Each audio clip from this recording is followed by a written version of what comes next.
16 magazine, she had a show.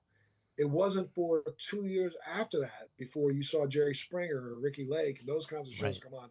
So the show really, I think that's what kind of set us apart and helped us out in the very beginning, because I was put in the group. I was compared to the group that had been there before. So I was like part of the old guard. And then all the new shows began after me. Over 135 shows came and went in the time that my show was on the air. It was the right time for a talk show, Absolutely. and your topics and your guests, I mean, kept you around for a long time on TV every day. It certainly did. And you're still doing that now. Do you take anything from that era in the Makeover show you do now and the different things you're doing? Because you always had a dynamic stage presence, but now it's a totally different topic than back when you were doing the talk show with a variety of things. Yeah, what we do now though is a little portion of it is kind of similar.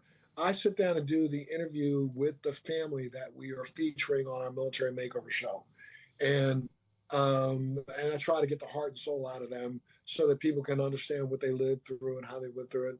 And it's become a really good part of the show that a lot of people tune into. I really enjoy it. What we do, for those who don't know, military makeovers, we select veteran families, or some veteran families are nominated, and we do a full home renovation, everything from yards to floors to HVAC to kitchens to bathrooms to roofs, you name it. And we basically turn a house into a forever home for a veteran. Now, as someone who is from a true naval family, both my grandfathers, my dad, two of my uncles, the fact that you grew up and went to Annapolis, such a beautiful, beautiful, beautiful place. I was just there last year again in honor of my father's memory. Did that inspire your journey to get in the Navy and write some of the books and the different topics that you're covering now? Because you clearly have a love for the water as well as the veterans, and you're one yourself. Believe it or not, I grew up only 20 minutes away from the Naval Academy. And when I grew up, I really didn't have the same respect for it after I have for it since I went there. But I had friends who joined the military. This is back, I'm going to date myself, but I joined in 1974. So I had friends who had joined before me, and I saw how it transformed their lives and turned them around and put them on a straight and narrow. And I decided I wanted that for my life, and that's the reason why I went ahead and enlisted. My time in service is literally the foundation of who I am. Why a book about the USS Intrepid? Because I had been on the USS Intrepid multiple times throughout my entire career. When it first became a museum, I would visit the Intrepid for Marine Corps balls and for Navy balls and for any event that had taken place. I even shot a couple of segments of my show from the flight deck on the USS Intrepid. But while walking around on the ship, I knew the story.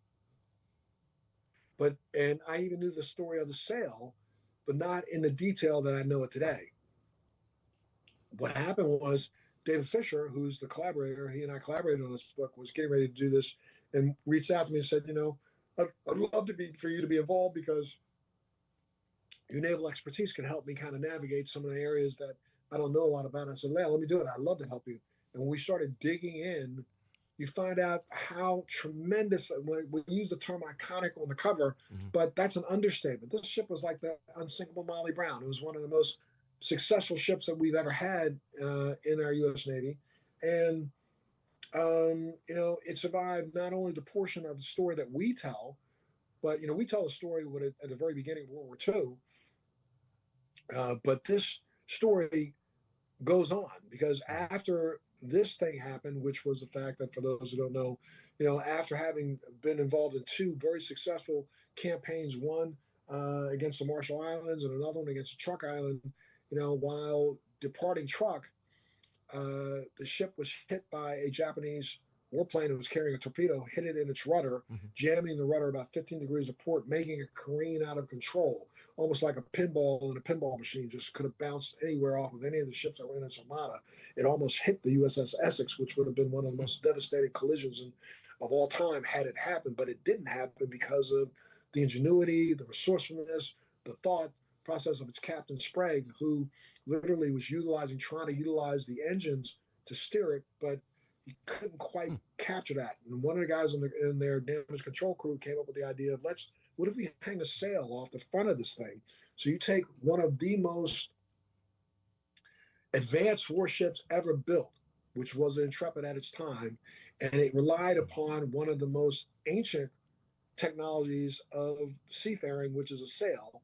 They put that sail on the front of the ship on the bow to help counterbalance the wind Uh-huh. and the currents, and were able to sail the ship almost 3,000 miles back to Hawaii, where it was refit temporarily, then put in the yards up in Washington State, and then or Northern California, and was actually put back into battle. Went back into battle, then got hit 4 times by Jeez. 4 different kamikazes. Wow. Every 2 times it got hit, it got back in the yards, was repaired, back into battle, went on to serve in Vietnam, went on to serve as a spacecraft or a capsule recovery ship for the space program. And then right before it was to be retired and scrapped, Zachary Fisher, one of the most prominent builders in all of New York, decided to buy it and put it along the West Side Highway and turn it into the Aeronautical and Space Museum that it is today. Which is amazing. Speaking of inspirational stories, we have just time for one more question. You have been through so much in your life. You are a father, a husband. You have 4 kids, 3 of which are daughters, which, as one of 3 daughters, and my father, as a naval man with only 1 bathroom, would tell you is very difficult to do.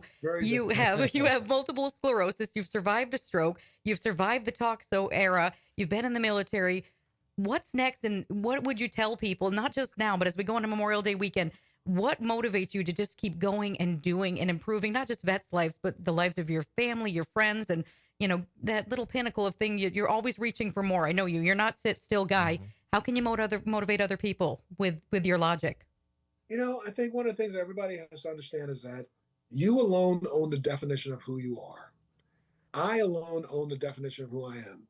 Just because I happen to have retired from talk, just because I have, moved on to work on other things, if I choose something to do, I'm going to do it, and I'm going to do it to the best of my ability.